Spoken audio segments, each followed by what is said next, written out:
혹시 누군가? 저 일반 중소기업의 사원입니다. 중소기업 대상은 노사 아니면 노동자 일반 사원. 노동자 아니면 일반 사원들. 일반 사원들. 네.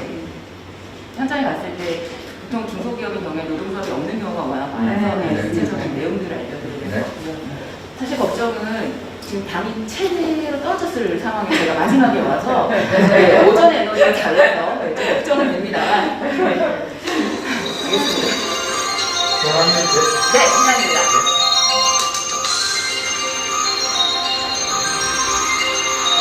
네. 직장 내 괴롭힘 예방 교육. 오늘 그것이 알고 싶다 시간으로 시작해 보겠습니다. 저는 15분 정도의 시간이 주어진 걸로 알고 있습니다. 그래서 핵심만 필요한 내용만 전달해 드리도록 하겠습니다. 여러분들께서 직장 내 괴롭힘에 대해서 혹시 들어본 적 있으신가요? 네. 들어오셨다고요? 굉장히 특이하네요. 제가 현장을 많이 다녀보면 70%의 사람들이, 전체 100% 중에 70%의 사람들은 이런 법이 있는지도 모르고 있다라고 얘기를 하더라고요. 그래서 제가 여러분들께 이 교육에 대해서 좀 더 자세히 알려드려야 될 것 같습니다. 직장 내 성희롱 예방 교육 많이 들어보셨죠? 개인정보 예방 교육 들어보셨죠? 보호교육도 들어보셨고요. 필수 법정 의무 교육이라고 여러분들이 알고 계신 교육은 듣기 싫어도 또 앉아서 들으셔야 된단 말이죠.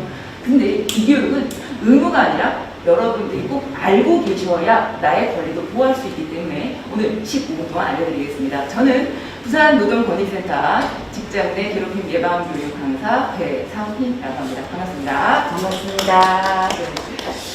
사실은요, 저는 직장 내 괴롭힘 방지, 금지, 갑질 예방 이런 법이 있다는 게 상당히 좀 부끄럽습니다. 어떻게 이 조직 구성원들을 보호하기 위해서 이런 법까지 만들어야 했을까라는 부분이겠죠. 저는 이 법이 사라져서 혹은 이 법이 이제 없어도 되는 그러한 밝은 조직 문화가 돼서 제가 일자리를 잃는다고 하더라도 그런 사회가 되기를 희망하면서 오늘 교육을 시작해 보겠습니다. 직장 내 괴롭힘에 대해서 실제 당했어요 하시는 분들이 70%라고 했습니다. 그런데 더 놀라운 건 제가 이런 일을 당했어요 라고 주변에 신고를 하거나 도움을 요청했을 때 불이익을 받는 경우가 또 69% 이상, 즉 거의 70% 가까이 된다라고 얘기를 하죠. 근데 근로기준법에는요 이렇게 나와 있습니다. 분명히 내가 사용자 그리고 직장 내 괴롭힘에 대해서 불편하다고 신고했던 사람들에 대해서 피해 근로자들에 대해 해고나 불이익 처벌을 해서는 아니 된다라고 분명히 법에 명시가 되어 있음에도 불구하고 불이익을 이야기하고 내가 이렇다라고 얘기했을 때 징계를 준다거나 심지어 해고를 당하는 경우도 있다라고 하는 거죠.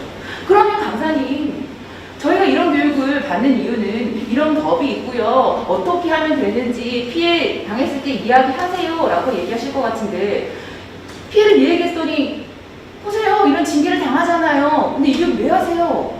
라고 얘기를 많이 하실 것 같아요. 그죠? 사실 법은 잘 만들어져 있습니다. 그런데 이 법을 통해서요. 우리 개인의 생각들이 바뀔 수 있습니다. 아, 그런 게 있구나 라고요.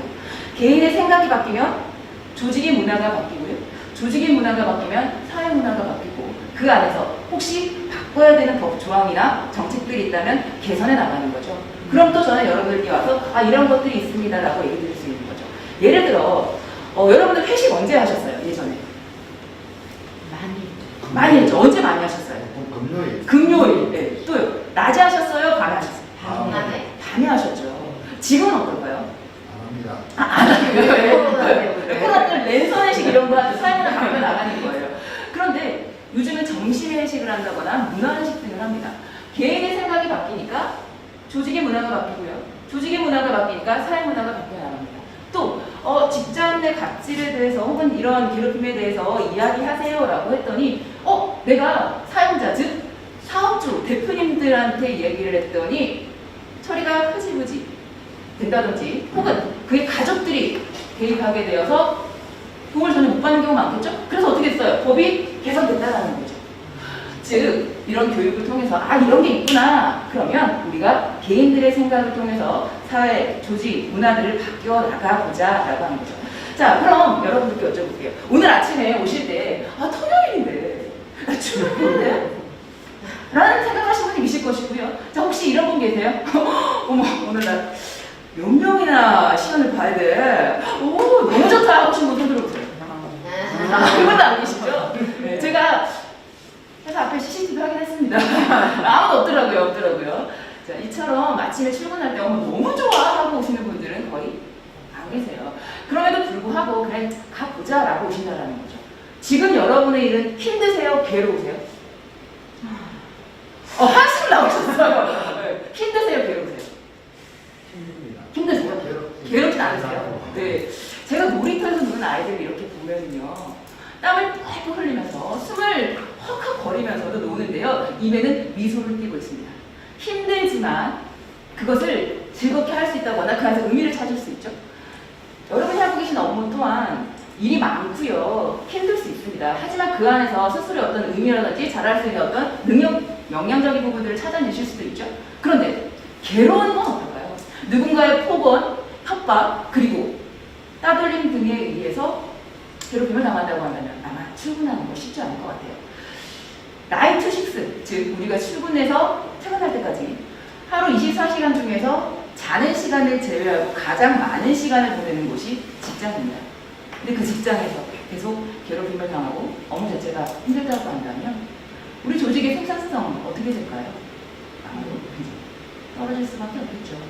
또 하나의 괴롭힘으로 인해서 이 업무뿐만이 아니라 다른 많은 부분에 영향을 미칠 수도 있을 것 같습니다. 좀 더 밝고 행복한 여러분들의 직장생활이 됐으면 좋겠거든요. 자, 그래서 2019년 7월 16일 드디어 직장 내 괴롭힘 금지법이 나왔습니다. 박수! 네, 여러분들 위해서 드디어 시행되게 됐는데요. 자, 그럼 내용 좀 볼게요. 정확하게 이렇게 되어 있습니다. 사용자 또는 근로자는 여러분 사용자라고 하니 계속 좀 어렵게 생각하시는데요. 사업주 대표라고도 쉽게 해석하시면 될 것 같아요.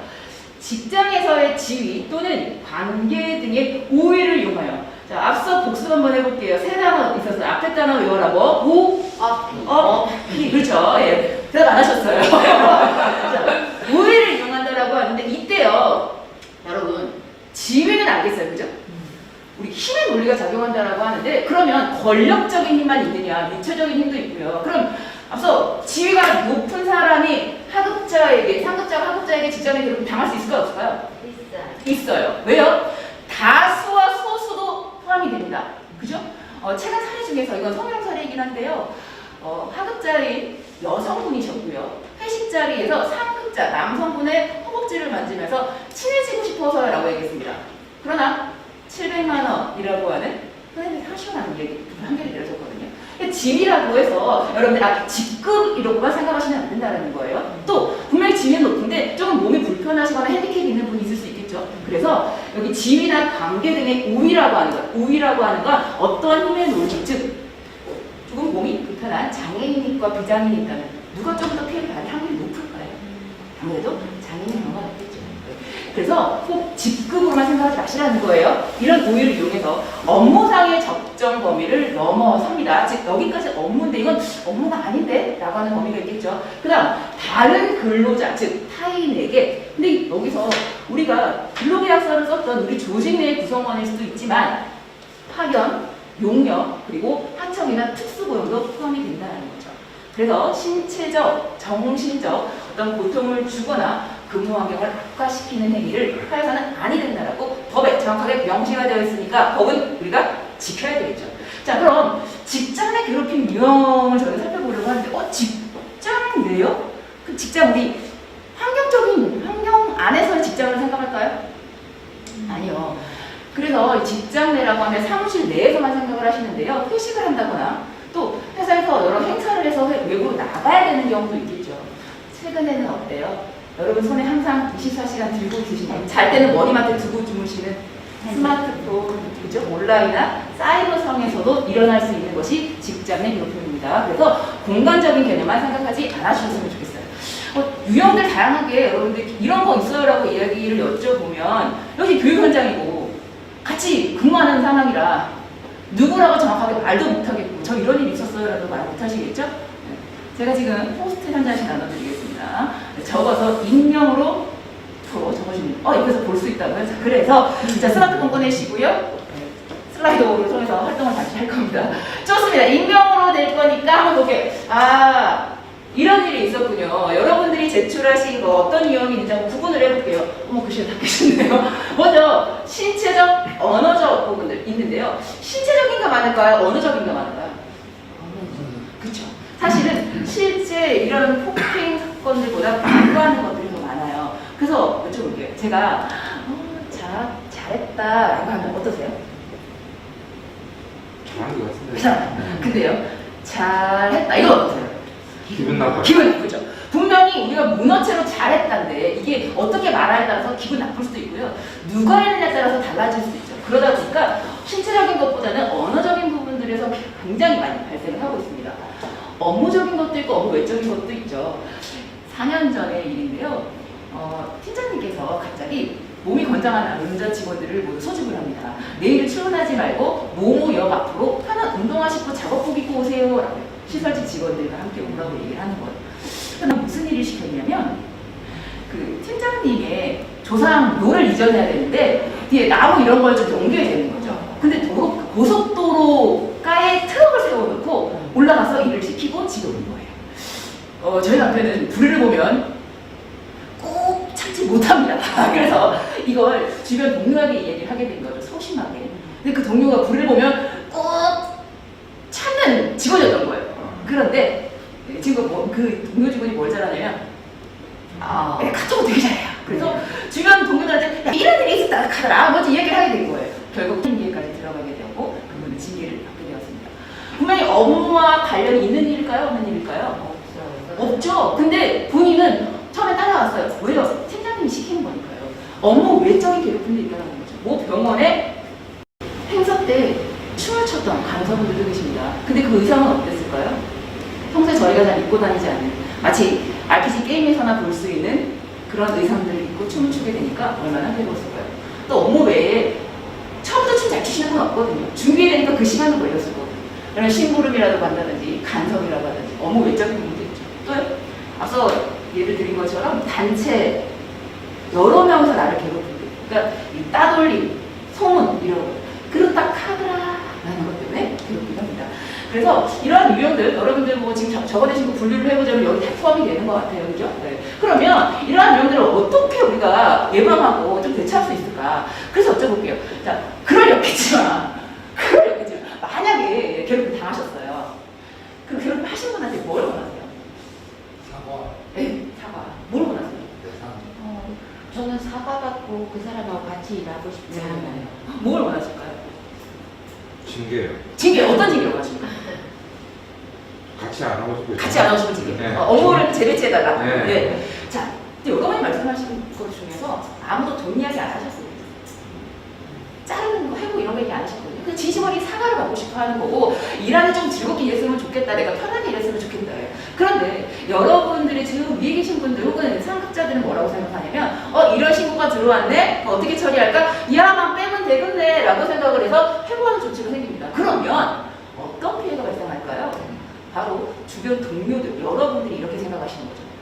저 사람, 저 과장님 억수로 일 잘했는데 니 때문에 잘리자. 또 다른 괴롭힘으로 이어질 수 있죠. 이걸 우리 다른 말로 2차 피해라고도 얘기를 합니다. 진심 어린 사과를 원하는 거고요. 돈을 원하는 게 아니란 말이죠. 그래서 여러분들이 힘든 부분들을 주변에 호소하거나 도움을 요청을 하실 때 반드시 필요한 게 있습니다. 무조건 내 힘들다라고 한다고 해서 도움을 받기가 쉽지 않거든요. 기록으로 남겨야 될 때가 있습니다. 그래서 기록을 어떻게 해야 되겠느냐. 일단 느낌, 감정 중요합니다. 왜요? 내가 흥분된 상태에선 먼저 감정이 앞서거든요. 그래서 형용사로 막 써줘. 내가 이런 기분이었다라는 거. 그런데 그 기분은요, 사람마다 다를 수 있어요. 지금 온도 어떠세요? 저는 괜찮으세요? 어떠세요? 약간 더운 네, 저 약간 더워요. 긴장해가지고. 사람마다 다르다는 거예요. 근데 그래서 느낌으로 기록하면 안 되고요. 있는 사실 그대로를 객관적으로 작성을 하셔야 됩니다. 그리고 그 안에 가능하면 구체적으로 디테일하게 쓰셔야 되는데, 제가 많은 사건을 바라보면서 증거 있어요? 그러면 제일 많이 가지고 오시는 게 녹음 파일입니다.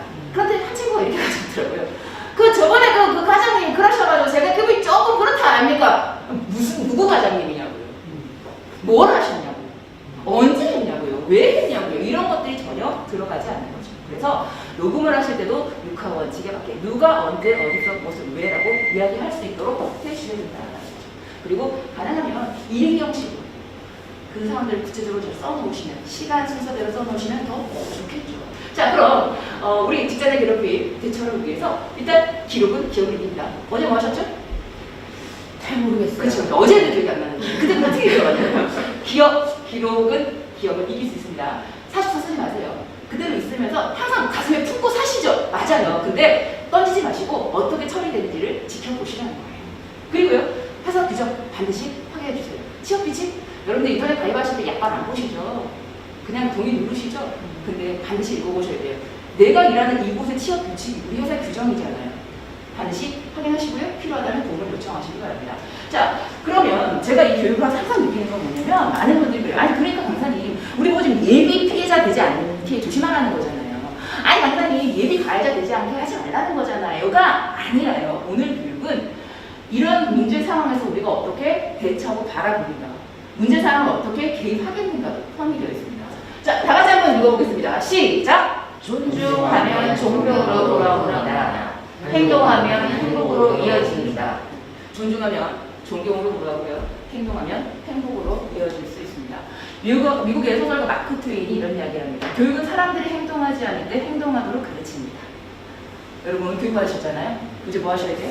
행동하셔야 됩니다. 오늘 시간 여기서 마치도록 하겠습니다.